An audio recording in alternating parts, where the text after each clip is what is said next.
नमस्कार सर्वांना, जय शिवराय, जय शंभूराजे. या नवीन व्हिडिओमध्ये तुमच्या सर्वांचं सहर्ष स्वागत करते. मी सरस्वती. आणि ही बघा, मी आज चाललेली आहे रानात फवारायला. म्हणजे मला चान्स भेटतोय का नाही हे काय माहिती नाही, पण पंप तर घेऊन चालले खरं. आणि वारं एवढं सुटलंय की काय सांगायचं काम नाही. तुमच्याकडे वारं आहे का?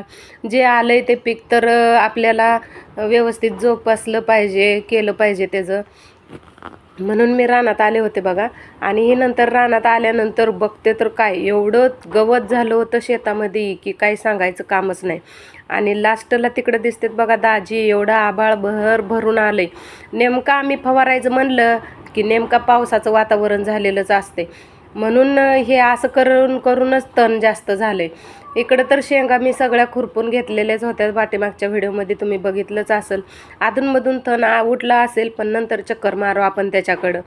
काकऱ्याच्या काकऱ्या कशा उगवले, छान उगवले ना, पण कुठं कुठं तुटाळ झाले. भलं असं ते मशीन आहे, ते काय आपलं हात नाही आहे की हे करायला. निसर्ग आहे, ते होतच राहणार.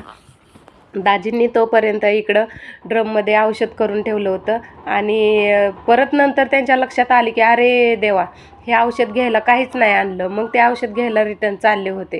आणि हे बघा, एवढं औषध आम्ही काय काय मिक्स केलं आहे ते सांगा. आणि याने तण जळल का एवढं कमेंट करून सांगा मला. आणि एवढं वारं सुटलं होतं, एवढी सगळी हवा. मग दाजी गेले काय लगेच डबडा आणायला. मग फवारायचं राहतंय ना आपलं. मग म्हणला हळूहळू. आणि इकडं थोडंसंच रान पेरलं आहे आम्ही, जास्त काय पेरलं नाही. पण त्या थोड्याशा रानात या पावसाअभावी, पाऊस येतोय म्हणायचं, घरी जायचं, असंच चाललं होतं आमचं. मग त्यामुळंच एवढं सगळं तण उगवलं आहे. आणि हे वाऱ्यानं काय औषधसुद्धा उडायला लागलं होतं. मग मी म्हणलं बाई, हे आता निम्मं औषध असंच वाऱ्यानंच जातं आहे का काय काय माहिती. ही भरताना एवढी कंडिशन आहे, मग फवारताना कशी होईल.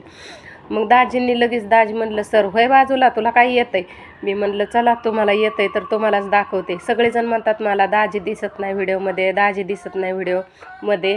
तर दाजी कधी तर लॉंग व्हिडिओमध्येच येणार, दाजी शॉर्ट व्हिडिओमध्ये नाही येणार इथून पुढं. आणि दाजीने अगोदर 5-6 साऱ्यांना मारून घेतलं होतं. मग त्यानंतर इकडचे किती सारे राहिले त्यांचं मोजायचं चालू आहे. त्यांना तीच कन्फ्युजन झालं आहे, नेमकं कुठून कुठंपर्यंत फवारले तीच कळत नव्हतं. मग आता मी तर काही सोबत नव्हते तेव्हा. मग त्यांना कुठनं फवारायचं आहे ते फवारा बाबा म्हणलं, आम्हाला काय सांगू नका. आणि हे असं फवारायला लागलेत. आणि वाऱ्यानेच सगळं औषध उडते असं वाटायला लागले. तोपर्यंत काय इकडं म्हणलं चला भुईमुग कसा उगवलाय बघूया, याला फुलं बिलं आलेत का. मग काय भुईमुगाला खुरपल्यानंतर फुलं आली होती. त्यात आधीमध्ये हे काही इचका राहिला होता. कुठं तर थोडंसं तण राहिलं होतं. मला वाटतंय अजून एकदा कोळपाव किंवा जरा का होईना हलवून घ्यावं लागणार मला. आणि इकडं बघा, आम्ही एका साऱ्याच्या कडला म्हणजे काय म्हणतात त्याला, आळसुंदा म्हणते कोण कोण, उसळ काय असते ते, पांढरे बी लावले होते. मला वाटते आळसुंदाच म्हणतात त्याला. आळसुंद्याचे बी टोचले होते. इकडं कोथिंबीर टोचली होती.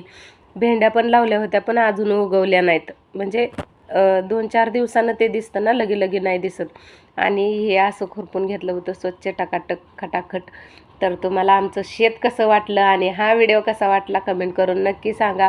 आणि हे पण सांगा की जे तणनाशक आम्ही मिक्स केलं आहे त्यामुळे तण जळल का आणि किती दिवसात जळल हे पण सांगा. आम्ही नेहमी फवारतो, पण एवढा काही चांगला रिझल्ट येत नाही. आत्ता औषधं बदललेत त्यामुळं.